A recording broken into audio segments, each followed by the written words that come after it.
Shalom Bapak Ibu yang terkasih dalam Tuhan.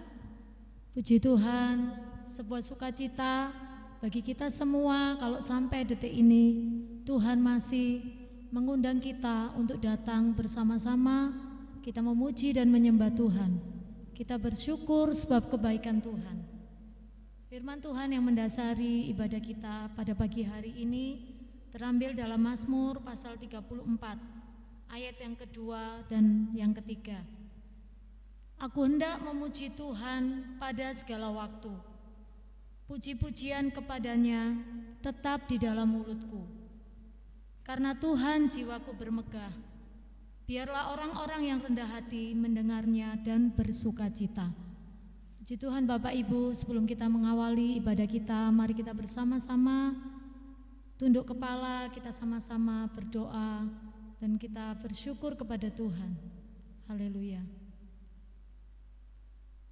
Segala puji dan syukur boleh kami naikkan di hadapan Tuhan, Allah yang tidak pernah meninggalkan ciptaan tangannya. Biarlah kuasa-Mu turun atas setiap kami pada pagi hari ini. Kami rindu bersekutu bersama-sama dengan Tuhan, bersekutu bersama-sama dengan saudara-saudara seiman. Kami rindu Tuhan, hadirat-Mu Kau nyatakan, sekalipun kami berada di tempat yang jauh, di rumah kami masing-masing, tetapi kami percaya kuasa-Mu tidak terbatas oleh ruang dan waktu. Tuhan memimpin dan menyertai ibadah kami pada pagi hari ini. Secara khusus Tuhan memanggil kami dalam meja perjamuan-Mu. Terima kasih Bapa, siapkan dan kuduskan setiap hati kami, layakkan kami untuk datang memuji dan menyembah Tuhan. Seluruh ibadah kami serahkan dari awal sampai akhirnya. Dalam nama Yesus kami berdoa. Amin. Puji Tuhan Bapak Ibu, kita akan sama-sama menaikkan pujian ini. Kita katakan hanya Engkau Tuhan yang ada di hidupku. Tuhanlah yang memberi kita hidup yang baru, sehingga kita bisa menaikkan segala ucapan syukur, kita bisa menyembah dan memuji Dia. Karena salib Tuhan memampukan kita untuk terus menghadapi kehidupan hari demi hari saat ini. Dalam situasi apapun, salibnya memberi kita kemenangan. Haleluya.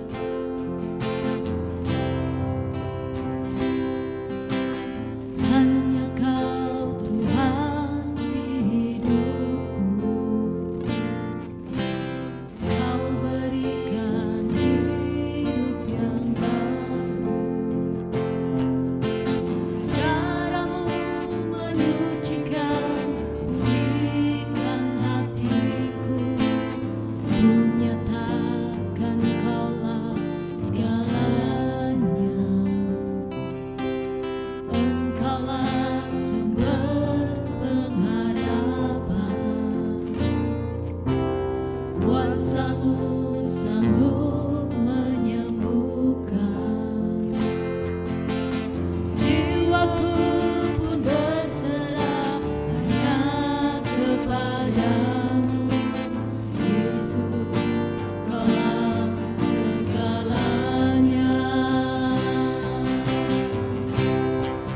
Karena salib-Mu ku hidup. Karena salib-Mu ku menang. Engkau yang berkuasa, sanggup melakukan mujizat-Mu. Karena salib-Mu ku hidup. Karena salib-Mu ku menang. Engkau yang berkuasa, sanggup melakukan mujizat-Mu di hidupku. Mari sama-sama kita angkat pujian ini, kita katakan hanya Kau Tuhan di hidupku. Kau berikan hidup yang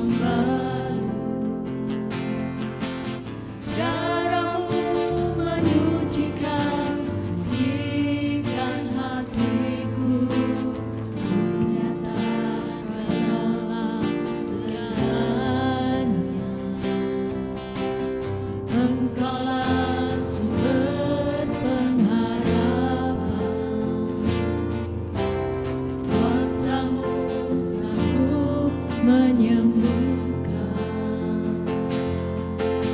Jiwaku pun berserah hanya kepadamu, Yesus, Kaulah segalanya. Mari sama-sama katakan, karena salibmu, ku hidup. Karena salibmu, ku menang. Engkau yang berkuasa, sanggup untuk melakukan mujizat-Mu. Karena salibmu, ku hidup. Karena salibmu,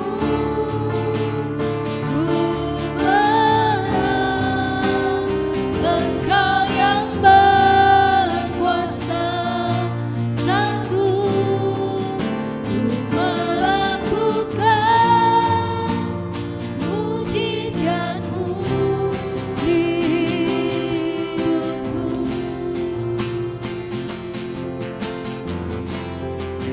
Karena salibmu, ku hidup. Karena salibmu, ku menang. Engkau yang berkuasa, sanggup untuk melakukan mujizat-Mu di hidupku.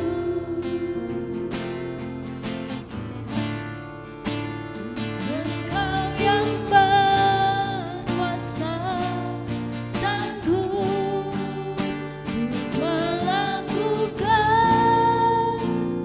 mujizat-Mu di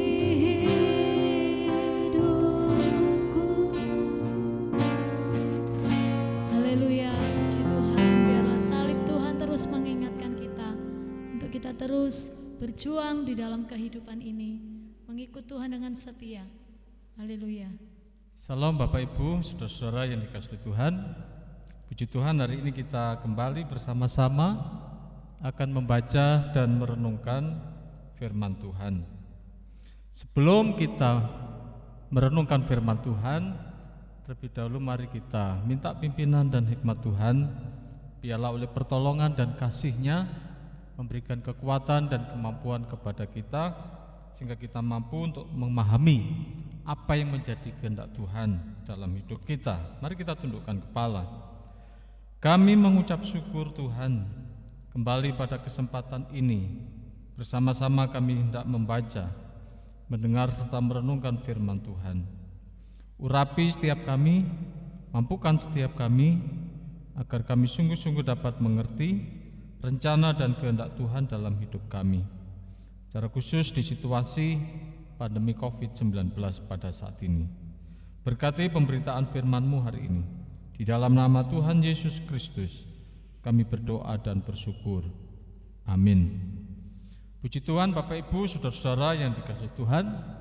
Firman Tuhan pagi hari ini kita akan baca dalam kitab Kisah Para Rasul pasal yang ke-28 ayat 17 sampai ayat 28. Tapi kita hanya membaca pada pasal 28 ayat 17 hingga ayat yang ke-22.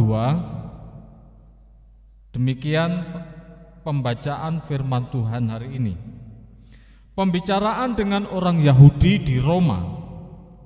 3 hari kemudian Paulus memanggil orang-orang terkemuka bangsa Yahudi, dan setelah mereka berkumpul, Paulus berkata, "Saudara-saudara, meskipun aku tidak berbuat kesalahan terhadap bangsa kita atau terhadap adat istiadat nenek moyang kita, namun aku ditangkap di Yerusalem dan diserahkan kepada orang-orang Roma. Setelah aku diperiksa, mereka bermaksud melepaskan aku karena tidak terdapat suatu kesalahan pun padaku yang setimpal dengan hukuman mati. Akan tetapi orang-orang Yahudi menentangnya, dan karena itu terpaksalah aku naik banding kepada Kaisar, tetapi bukan dengan maksud untuk mengadukan bangsaku. Itulah sebabnya aku meminta supaya aku melihat kamu dan berbicara dengan kamu, sebab justru karena pengharapan Israel aku diikat dengan belenggu ini. Akan tetapi mereka berkata kepadanya, kami tidak menerima surat-surat dari Yudea tentang engkau, dan juga tidak seorang pun dari saudara-saudara kita datang memberitakan apa-apa yang jahat mengenai engkau. Tetapi kami ingin mendengar dari engkau bagaimana pikiranmu, sebab tentang mazhab ini kami tahu bahwa di mana-mana pun ia mendapat perlawanan. Amin. Berbahagialah Bapak Ibu Saudara yang dikasihi Tuhan, untuk setiap kita orang-orang yang kesukaannya membaca dan merenungkan firman Tuhan, terlebih-lebih yang melakukan kebenaran firman Tuhan dalam hidupnya. Saudara-saudara, kita akan belajar pada pagi hari ini bagaimana Paulus tiba di kota Roma dan berbicara dengan pemuka-pemuka bangsa Yahudi pada waktu itu. Dalam Kisah Para Rasul pasal 28 ayat 16 memberikan informasi kepada kita, setelah kami tiba di Roma, Paulus diperbolehkan tinggal dalam rumah sendiri bersama-sama seorang prajurit yang mengawalnya. Jadi ketika Paulus tiba di Roma, Paulus diizinkan untuk menyewa rumah untuk dia tinggal. Nah, saudara-saudara yang dikasihi Tuhan, satu pertanyaan yang kita ajukan dari teks kita ini adalah, mengapa Paulus dibawa ke Roma? Ayat 17 hingga ayat yang ke-20. Kita akan lihat bagaimana kesaksian Paulus.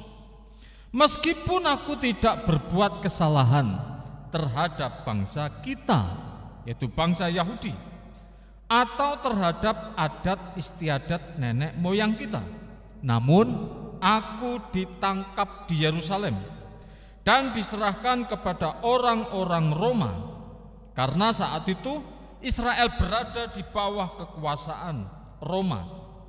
Setelah itu dilakukan pemeriksaan kepadaku dan Paulus mengalami interogasi. Dan setelah Paulus diinterogasi, saudara-saudara, ternyata para interogator atau yang memeriksa itu, mereka bermaksud melepaskan Paulus. Jadi penguasa waktu itu setelah memeriksa persoalan yang sedang dihadapi Paulus, mereka berusaha untuk melepaskan Paulus. Mengapa, saudara-saudara? Karena tidak terdapat suatu kesalahan padaku atau pada Paulus yang setimpal dengan hukuman mati. Jadi tidak ada dasar yang bisa mendasari supaya Paulus dijatuhi hukuman mati. Itu artinya apa? Bahwa Paulus benar-benar bersih dan sama sekali tidak melakukan suatu kesalahan apapun, dan apa yang dituduhkan kepadanya tidak sesuai sama sekali dengan fakta yang ada. Itulah sebabnya pemerintah Roma hendak melepaskan Paulus. Bapak Ibu Saudara yang dikasihi Tuhan Yesus Kristus, Paulus hidupnya adalah benar di hadapan Allah. Dengan hidup benar di hadapan Allah, maka tidak pernah membuatnya takut, tidak pernah membuatnya cemas, tidak pernah membuat hidupnya gusar, gundah gulana, serta yang lain-lainnya. Tetapi ia akan tetap berdiri di atas kebenaran. Jadi satu prinsip yang begitu kuat yang dimiliki oleh Paulus pada waktu itu, aku berada pada posisi yang benar.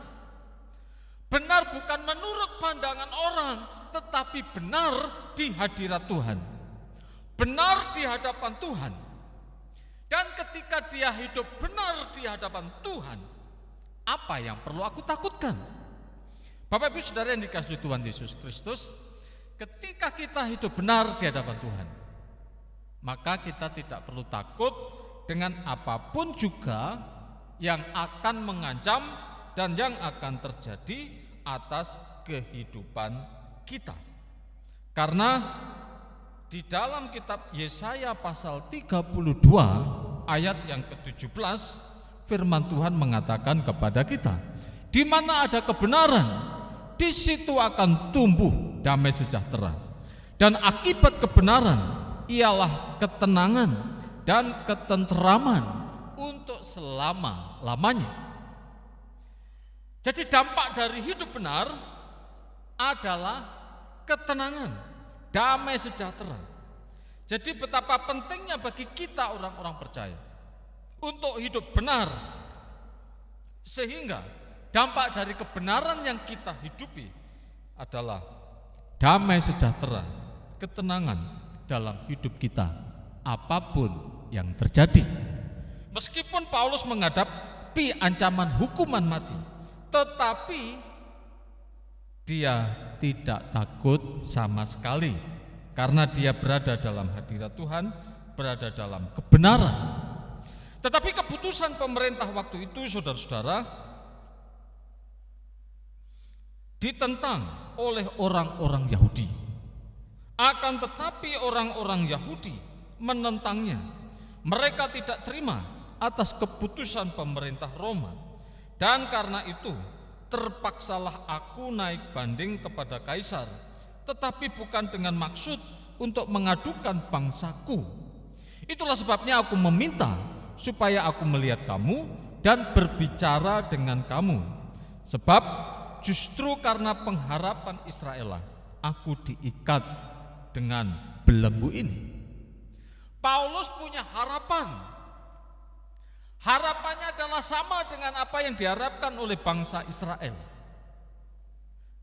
Karena aku sedang berharap kepada apa yang diharapkan oleh bangsa Israel, justru ketika aku berharap sesuai dengan harapan bangsa Israel, justru aku diikat dengan belenggu ini. Saudara, kira-kira apa pengharapan Israel?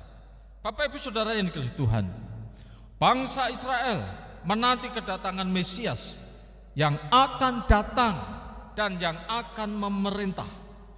Bahkan dalam kitab Taurat, kitab Nabi-Nabi menuliskan tentang kedatangan Mesias, bahwa tahtanya akan kokoh untuk selama-lamanya dan tak tergoyahkan.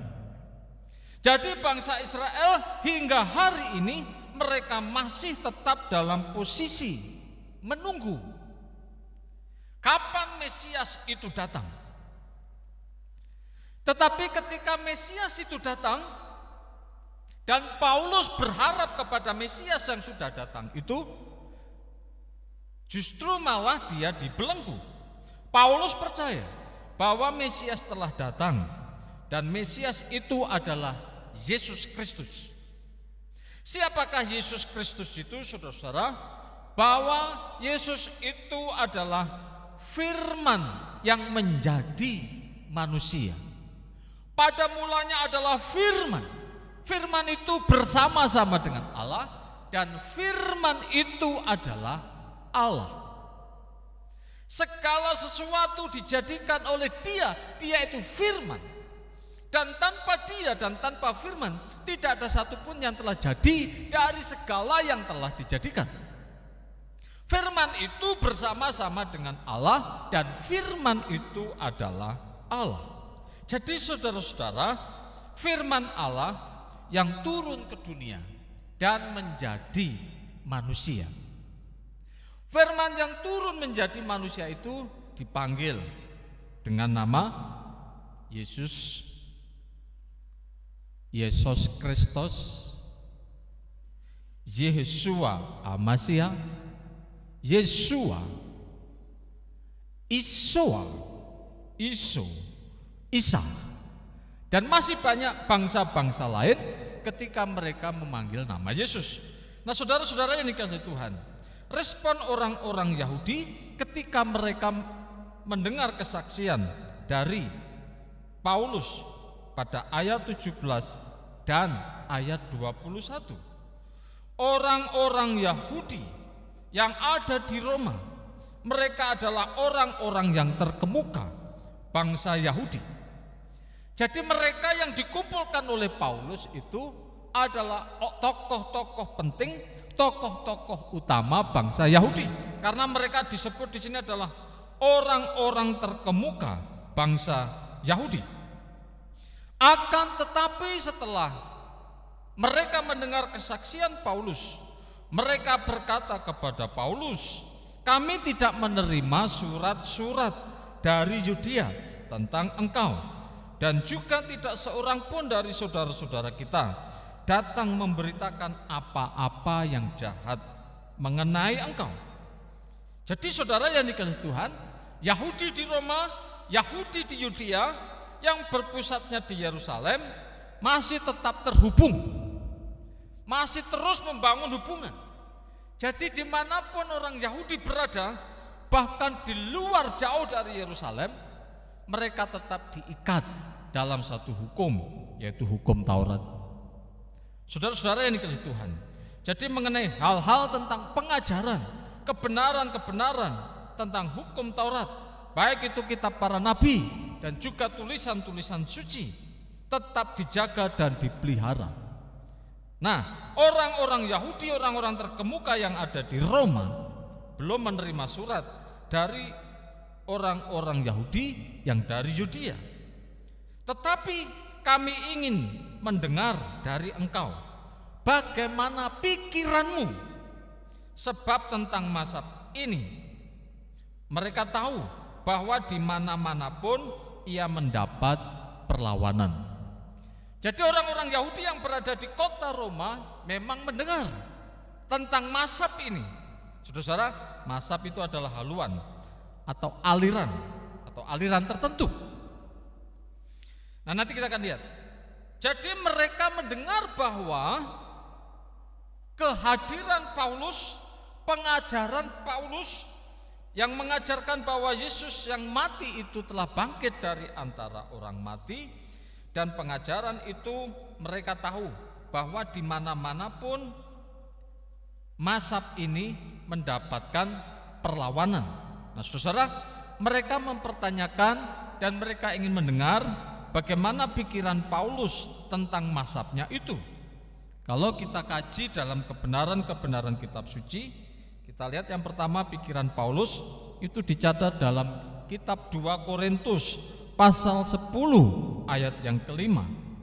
Kami mematahkan setiap siasat orang dan merubuhkan setiap kubu yang dibangun oleh keangkuhan manusia untuk menentang pengenalan akan Allah.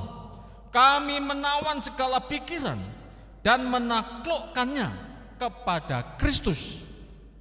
Dan ketika mereka bertanya bagaimana pikiran Paulus tentang mazhabnya itu, dia menjawab, pengalaman pelayanan Paulus memang masih banyak, tetapi dari sini kita melihat bagaimana Paulus menawan segala pikirannya dan menaklukkan kepada Kristus. Bapak, Ibu, saudara-saudara yang dikasihi Tuhan, pikiran kita ini memang sangat luas. Pikiran kita tidak terbatas. Apa yang ada dalam pikiran kita, kita bisa menjangkaunya dimanapun. Dan ketika Paulus menaklukkan pikirannya kepada Kristus, jadi sekarang pikiran Paulus adalah sama dengan pikiran Kristus. Bagaimana juga dalam kitab Filipi bahwa Paulus menghendaki kepada jemaat di Filipi pasal 2 ayat 5, hendaklah kamu bersama-sama menaruh pikiran dan perasaan yang terdapat juga di dalam Kristus. Jadi pikiran Paulus adalah pikiran Kristus. Sama juga hari ini kita Tuhan menghendaki agar kita juga berpikir seperti Kristus berpikir. Jikalau kita membiarkan pikiran kita mengembara kemana-mana, ini sangat tidak terkontrol. Tetapi Paulus telah menaklukkannya di bawah kekuasaan firman Tuhan di dalam Yesus Kristus. Jadi dia berpikir tentang Kristus berpikir, sehingga mengenai dirinya sendiri, kondisi keadaannya sendiri, tidak terlalu khawatir, tidak terlalu cemas, karena dia berpikir seperti Kristus berpikir. Nah saudara yang dikasihi Tuhan, dan tentang mazhab ini, Kisah Para Rasul pasal 11 ayat 26, tepatnya di kota Antioquia, mereka tinggal bersama-sama dengan jemaat itu 1 tahun lamanya, sambil mengajar banyak orang. Di Antioquialah murid-murid itu untuk pertama kalinya disebut Kristen. Bahasa aslinya ditulis dengan kata Kristianos. Arti dari kata Kristianos ini, saudara, adalah para pengikut Yesus Kristus. Orang-orang yang mengikuti kehidupan. Mereka belajar hidup seperti Yesus hidup. Mereka berpikir seperti Kristus berpikir. Aliran yang baru ini mendapatkan perlawanan yang luar biasa, khususnya dari orang-orang Yahudi. Di mana-mana ketika mereka berbicara tentang Yesus yang mati tetapi telah dibangkitkan dari kematian, terus mendapatkan perlawanan. Bahkan kalau kita sedikit membaca sejarah, saudara-saudara yang dikasihi Tuhan, dalam sejarahnya orang-orang Yahudi bekerja sama dengan bangsa Romawi untuk menindas orang-orang yang percaya kepada Yesus, Kristianos, Kristen. Dan hampir kurang lebih selama 300 tahun orang-orang Kristen ditindas, yang mengakibatkan mereka tidak bisa beribadah, mengakibatkan mereka tersisih. Tapi dalam ketersisian itu iman mereka begitu kuat, tidak bisa beribadah di tempat-tempat khusus, tapi mereka selalu berusaha mencari tempat untuk beribadah. Dan tempat-tempat mereka untuk beribadah pada hari itu sejarah mencatat, yaitu mereka beribadah di katakom atau katakombe, yaitu gua mereka beribadah. Itu pun kalau mereka beribadah dan ketahuan, dan setelah selesai ibadah pasti mereka ditangkap, kemudian dihukum, dan kita bisa lihat mereka akan dihukum mati, dan sungguh penderitaan yang luar biasa yang dihadapi oleh mereka. Jadi pikiran Paulus adalah berpikir seperti Kristus berpikir, dan juga tentang mazhab ini, yaitu Kristianos yang masih kecil ini, mendapatkan perlawanan di mana-mana karena mengajarkan Yesus yang telah bangkit dari antara orang mati. Pemuka-pemuka Yahudi telah sepakat dengan Paulus untuk menentukan suatu hari untuk pertemuan. Ayat 23.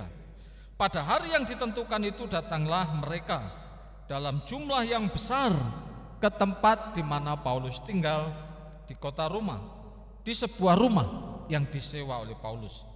Paulus menerangkan dan memberi kesaksian kepada mereka tentang. Jadi di hadapan pemuka-pemuka Yahudi, bahkan sekumpulan besar orang-orang Yahudi, Paulus bersaksi tentang kerajaan Allah. Dan berdasarkan hukum Musa dan kitab para nabi, ia berusaha meyakinkan mereka tentang siapakah Yesus itu. Saudara-saudara yang dikasihi Tuhan Yesus Kristus, Yesus itu siapa? Pengenalan akan Yesus ini sangat penting. Nah saudara yang dikasihi Tuhan, kita bisa tanyakan kepada orang-orang Yahudi, apakah orang-orang Yahudi sudah mengenal Yesus? Saya berkata bahwa mereka sudah mengenal Yesus. Tapi bagaimana pengenalan mereka akan Yesus? Matius pasal 13 ayat 55. Ini kejadian yang ada di Nazaret. Orang-orang Yahudi yang ada di Nazaret khususnya, mereka mengenal Yesus sebagai anak tukang kayu. Tidak salah, karena memang Yusuf profesinya adalah tukang kayu.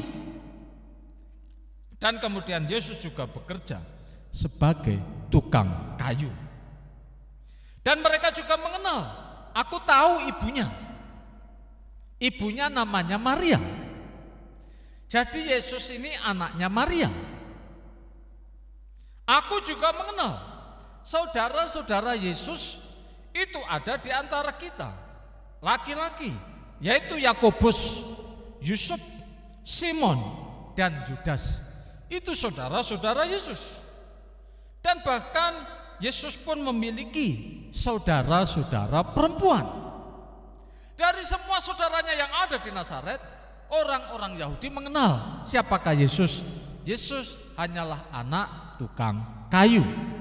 Yesus adalah anaknya Maria dan saudara-saudaranya ada di sana. Itulah sedikit pengenalan dari orang-orang Yahudi kepada Yesus. Tetapi sesungguhnya siapakah Yesus itu? Ini sangat penting. Bapak Ibu Saudara yang dikasihi Tuhan. Kalau pengenalan kita akan Yesus sama seperti orang Yahudi, itu berarti saudara belum sampai kepada satu pengenalan yang benar. Siapakah Yesus itu? Bapak Ibu ya dan saudara yang dikasihi Tuhan, perlunya dan pentingnya bagi kita, jangan hanya mengenal Yesus seperti pengenalan orang-orang Yahudi pada umumnya, tetapi pengenalan kita harus kita bangun dalam satu hubungan yang erat, satu hubungan yang akrab dengan pribadi tersebut. Bukan hanya membangun, tetapi baca firman Tuhan, renungkan firman Tuhan, agar kita sungguh-sungguh bisa mengenal siapakah Yesus itu. Ketika Rasul Paulus berbicara tentang kerajaan Allah dan berdasarkan tentang hukum Taurat dan para nabi, bahwa sesungguhnya Yesus inilah Mesias yang sudah ditulis dalam kitab Musa, yang ditulis di dalam kitab para nabi. Sesungguhnya yang dinubuatkan yang akan datang adalah Yesus itu sendiri. Bapak Ibu Saudara-saudara yang dikasihi Tuhan, kesaksian dan pernyataan Paulus ini berlangsung dari pagi sampai sore. Agendanya adalah saudara-saudara memperkenalkan siapakah Yesus yang sesungguhnya berdasarkan hukum Musa dan kitab para nabi. Orang-orang Yahudi kitabnya adalah kitab Taurat Musa, kitab nabi-nabi, dan juga kitab-kitab tulisan-tulisan suci. Dan dari kitab-kitab itu semua menulis dan mencatat bahwa Mesias akan datang. Dan Mesias yang dimaksudkan dalam kitab Musa, kitab nabi-nabi, kitab-kitab tulisan-tulisan suci tidak lain dan tidak bukan adalah Yesus itu sendiri. Saudara yang dikasihi Tuhan Yesus Kristus, setelah mereka mendengar sepanjang hari tentang kesaksian Paulus, bagaimana respon mereka? Saudara 24 mengatakan bahwa ada dua posisi yang sedang terjadi di antara mereka. Ada yang dapat diyakinkan oleh perkataannya, mendapatkan kuasa Roh Kudus, sehingga mereka bisa mengakui bahwa benar bahwa Yesus itulah yang sudah dinubuatkan dalam kitab Musa, kitab nabi-nabi, dan kitab tulisan-tulisan suci. Tetapi ada kelompok yang kedua, ada yang tetap tidak percaya. Jadi pemuka-pemuka Yahudi dan orang-orang Yahudi yang banyak itu berkumpul di rumah Paulus. Sekarang mereka mulai berpikir, merenungkan siapakah Yesus itu yang sesungguhnya. Maka bubarlah pertemuan itu dengan tidak ada kesesuaian di antara mereka. Tetapi Paulus masih mengatakan perkataan yang satu ini. Tepatlah firman yang disampaikan Roh Kudus kepada nenek moyang kita dengan perantaraan Nabi Yesaya. Pergilah kepada bangsa ini dan katakanlah, kamu akan mendengar dan mendengar, namun tidak mengerti. Kamu akan melihat dan melihat, namun tidak menanggap. Sebab hati bangsa ini telah menebal dan telinganya berat mendengar dan matanya melekat tertutup, supaya jangan mereka melihat dengan matanya dan mendengar dengan telinganya dan mengerti dengan hatinya, lalu berbalik sehingga aku menyembuhkan mereka. Ini nubuatan yang ditulis oleh Nabi Yesaya. Sebab itu Paulus berkata kepada mereka, sebab itu kamu harus tahu bahwa keselamatan yang daripada Allah ini disampaikan kepada bangsa-bangsa lain dan mereka akan mendengarnya. Jadi kamu harus tahu, orang-orang Yahudi harus tahu, siapapun kita harus tahu siapakah Yesus itu. Penting sekali Bapak Ibu yang dikasihi Tuhan. Pengenalan yang benar akan Yesus akan membuat iman kita semakin kuat, semakin teguh, dan terus kita bisa memiliki hubungan, relasi yang dekat dengan Tuhan. Seperti apa yang Tuhan katakan kepada kita, tinggallah di dalam aku dan aku di dalam kamu. Sama seperti Bapa di dalam aku dan aku di dalam Bapa. Mintalah apa saja yang kamu kehendaki, maka Tuhan akan memberikannya. Inilah yang terjadi, percakapan yang terjadi antara Paulus dan orang-orang Yahudi di Roma. Mari kita sungguh-sungguh mengenal. Paulus berusaha, sesungguhnya Mesias itu sudah datang. Mesias itu tidak lain dan tidak bukan, adalah Yesus Kristus. Amin. Tuhan memberkati. Mari kita berdoa. Kami mengucap syukur Tuhan, kami boleh mendengar kebenaran firman-Mu hari ini. Bagaimana Paulus dibawa ke Roma dengan satu tuduhan-tuduhan yang sesungguhnya sama sekali tidak sesuai. Meskipun Paulus diancam hukuman mati, tapi sesungguhnya penguasa Roma tahu bahwa tidak ada dasar untuk menjatuhkan hukuman mati kepada Paulus. Tetapi ketika dia berada terus di dalam hadirat Tuhan, sungguh ada ketenangan, ada kedamaian, ada kesejahteraan, orang yang hidup benar di hadirat-Mu. Biarlah ini juga menjadi pelajaran bagi setiap kami, bagaimana kami tetap menjaga hidup kami benar dan berkenan di hadapan Tuhan, sehingga ketenangan, damai sejahtera, ketenteraman untuk selama-lamanya itu menjadi milik kami. Makasih Tuhan buat kebenaran firman-Mu. Biarlah hidup kami juga menjadi berkat bagi banyak orang. Biarlah ketika orang lain melihat kami, mereka juga melihat Kristus yang ada di dalam hidup kami, sehingga kami terus menjadi pelita, menjadi terang bagi banyak orang. Terpujilah Engkau Bapa, di dalam nama Tuhan Yesus Kristus kami berdoa dan mengucap syukur. Amin. Bapak Ibu, saudara-saudara yang saya kasihi di dalam Tuhan Yesus Kristus, mari bersama-sama kita mempersiapkan hati kita untuk kita bisa masuk dalam perjamuan kudus pada hari ini. Sebelum kita bersama-sama berdoa, mari kita naikkan pujian. Ku telah mati dan tinggalkan kehidupan yang lama, dan sekarang menuju kepada kehidupan yang baru. Ku telah mati dan tinggalkan cara hidupku yang lama, semuanya sia-sia dan tak berarti lagi. Hidup ini ku letakkan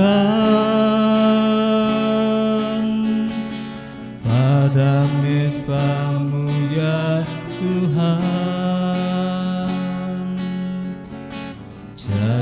Jadilah padaku seperti yang kau ingini. Jadilah padaku seperti yang kau ingini. Jadilah padaku seperti yang kau ingini. Kami kembali datang ke hadirat-Mu ya Tuhan. Bersama-sama kami hendak masuk dalam perjamuan kudus pada kesempatan ini. Biarlah kiranya penyertaan Tuhan menolong dan mempersiapkan setiap kami. Biarlah kami berkenan di hadapan Tuhan saat kami masuk dalam hadirat-Mu di meja pelayanan perjamuan kudus pada hari ini. Amin. Bapak Ibu saudara-saudara yang dikasihi Tuhan, sebelum kita bersama-sama masuk dalam perjamuan kudus pada hari ini, mari kita membaca firman Tuhan dari kitab 1 Korintus pasal 11 ayat 23 hingga ayat yang ke-25. Demikian firman Tuhan. Sebab apa yang telah kuteruskan kepadamu telah aku terima dari Tuhan, yaitu bahwa Tuhan Yesus pada malam waktu ia diserahkan mengambil roti, dan sesudah itu ia mengucap syukur atasnya. Ia memecah-mecahkannya dan berkata, inilah tubuhku yang diserahkan bagi kamu. Perbuatlah ini menjadi peringatan akan aku. Demikian juga ia mengambil cawan sesudah makan, lalu berkata, cawan ini adalah perjanjian baru yang dimeteraikan oleh darahku. Perbuatlah ini setiap kali kamu meminumnya, menjadi peringatan akan aku. Bapak Ibu saudara yang dikasihi Tuhan Yesus Kristus, dengan demikian maka kita pun boleh dan berhak mengadakan serta menerima perjamuan kudus itu pada hari ini. Saudara-saudara yang dikasihi Tuhan, sebelum kita mengikuti sakramen perjamuan kudus, maka perlulah kita terlebih dahulu mengerti arti perjamuan kudus itu, yaitu Yesus berkorban dan mati untuk penebusan dosa manusia. Yesus yang menjadi imam besar itu tidak hanya mempersembahkan korban, bahkan dia menjadikan dirinya sebagai korban. Oleh sebab itu saudara-saudara yang dikasihi Tuhan, setiap orang yang ikut menerima perjamuan kudus adalah seorang pengkhotbah yang berkhotbah untuk diri sendiri secara nyata. Pada waktu mengambil roti, saudara berkhotbah mengenai tubuh Yesus yang dirobek, ditusuk, dipaku oleh karena diri kita. Pada waktu mengambil minuman, saudara berkhotbah mengenai darah yang tercurah di Golgota oleh karena dosa-dosa kita. Bagi orang-orang yang sungguh-sungguh percaya kepada Yesus Kristus dan yang betul-betul bertobat, kepada saudara-saudara Tuhan mengundang, marilah sekarang karena sekaliannya sudah siap. Lihatlah, pandanglah anak domba Allah, Yesus Kristus yang tak bercacat dan tak berdosa, telah mengangkut dosa isi dunia, dipikulnya, ditanggungnya, dan diselesaikannya. Oleh karena itu Bapak Ibu Saudara yang dikasihi Tuhan, mari kita kembali tundukkan kepala, kita berdoa, minta pimpinan Tuhan, biarlah hidup kita berkenan di hadirat-Nya. Inilah hidup kami. Bagi Tuhan tidak ada yang tersembunyi, semuanya terbuka. Tuhan menyelidiki hati dan pikiran kami. Ampuni atas segala hal yang tidak berkenan kepada Tuhan. Biarlah kami hadir dan keikutsertaan kami dalam perjamuan kudus pada hari ini.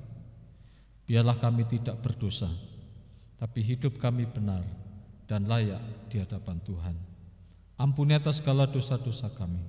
Layakkan kami, perkenankan kami masuk dalam perjamuan kudus pada hari ini. Terima kasih ya Bapa. Di dalam nama Tuhan Yesus Kristus kami berdoa. Amin.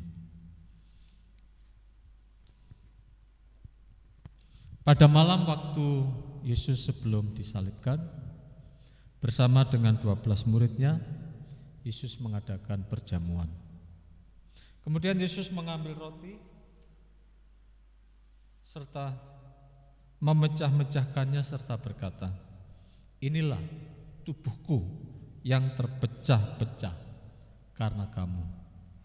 Terimalah dan perbuatlah ini setiap kali kamu memakannya, menjadi peringatan akan aku." Kemudian Yesus mengambil cawan. "Inilah darahku yang tercurah karena kamu. Terimalah dan minumlah setiap kali kamu meminumnya, menjadi peringatan akan aku." Mari kita sungguh-sungguh mempersiapkan hati kita sambil menerima perjamuan kudus.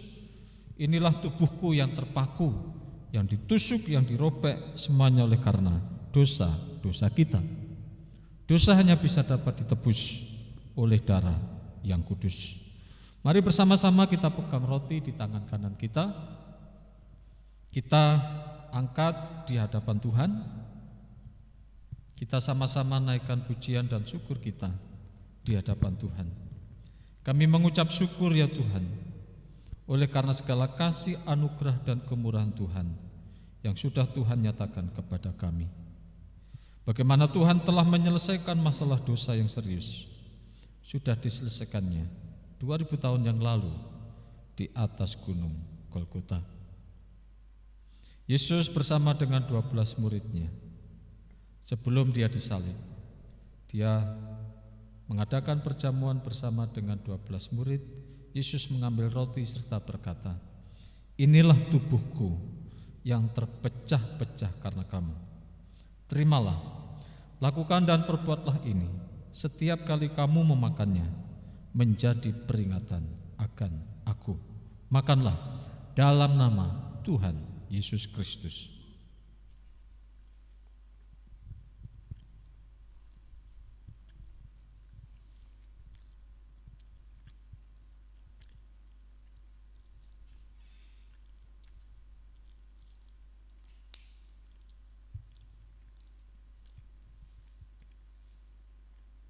Mari kita pegang cawan di tangan kanan kita. Kita tundukkan kepala, kita berdoa. Kemudian Yesus mengambil cawan serta berkata, "Inilah darahku yang tercurah karena kamu. Terimalah, perbuatlah ini setiap kali kamu meminumnya, menjadi peringatan akan aku. Minumlah dalam nama Tuhan Yesus Kristus." Mari bersama-sama kita angkat pujian. Ku telah mati dan tinggalkan. Dengan cara hidupku yang lama menuju kepada kehidupan yang baru.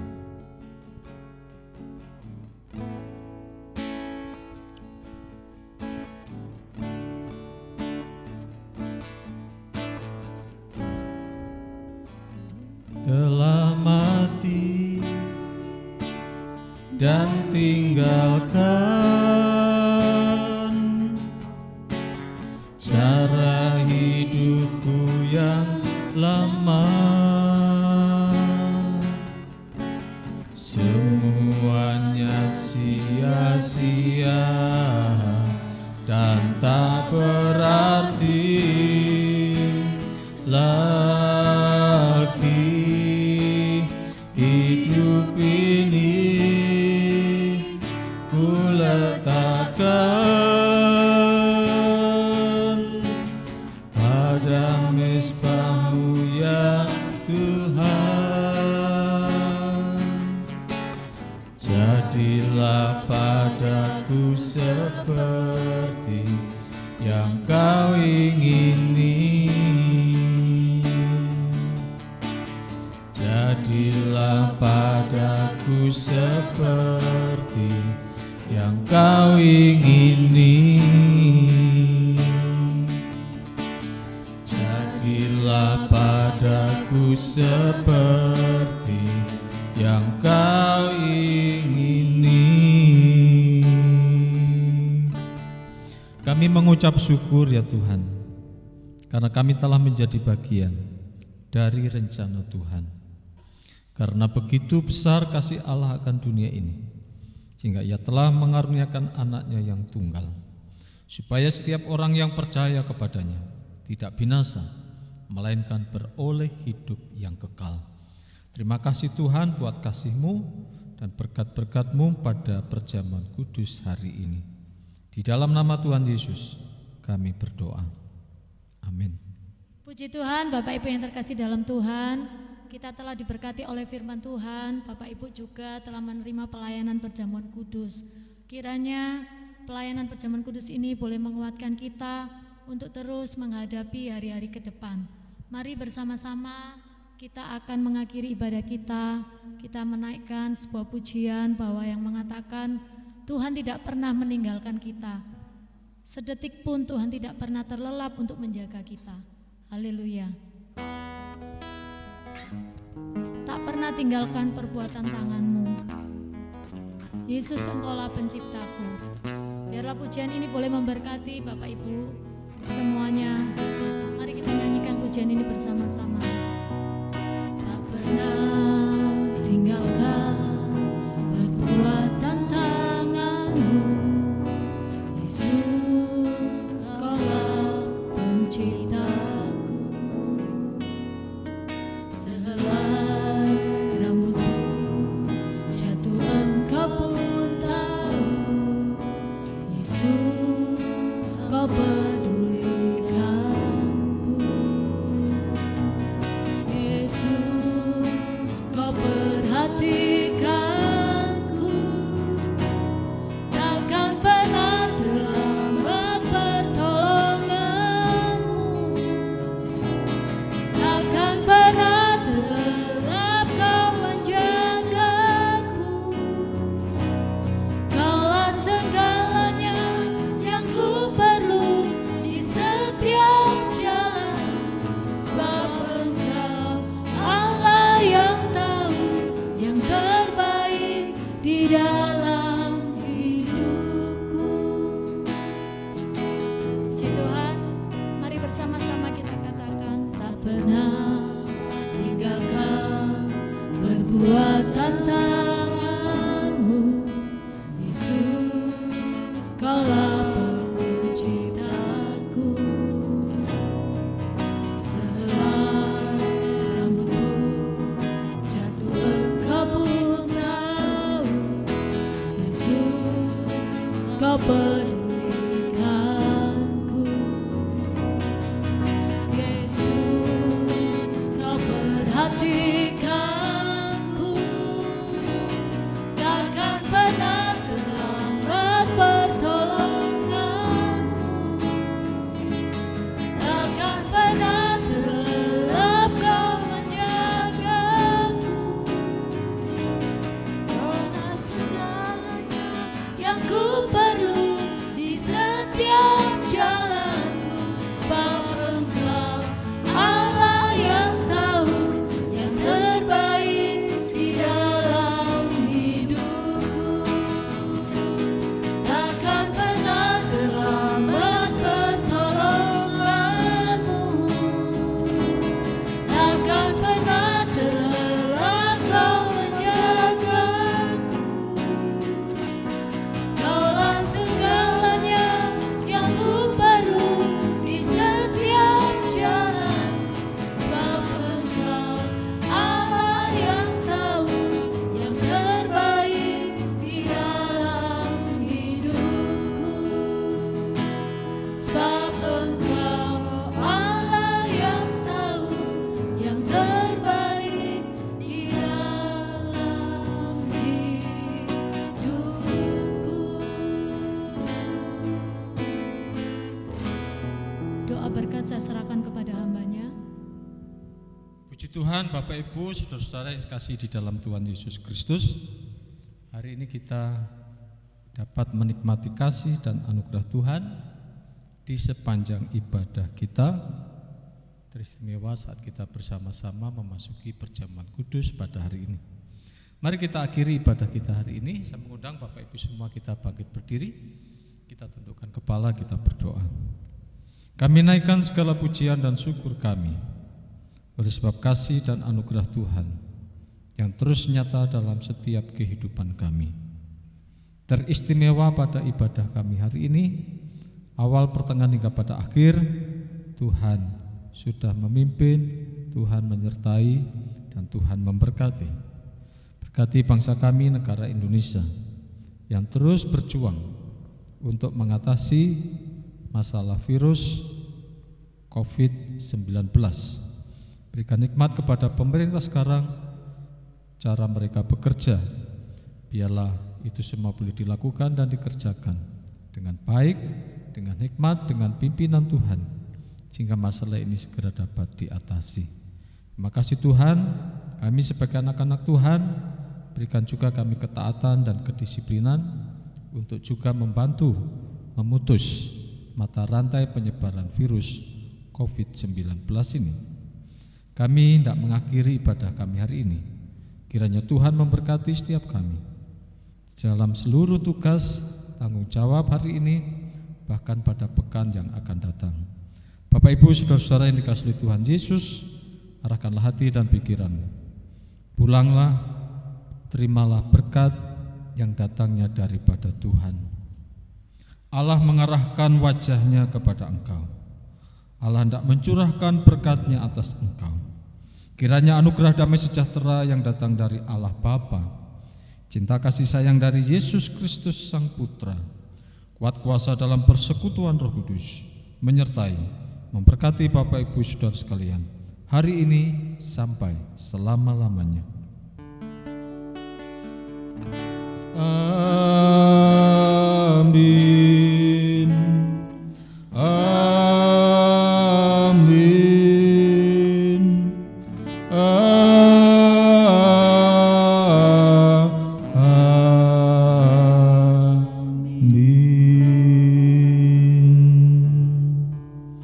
Amin. Silahkan duduk. Mari kita sama-sama ambil saat teduh sejenak.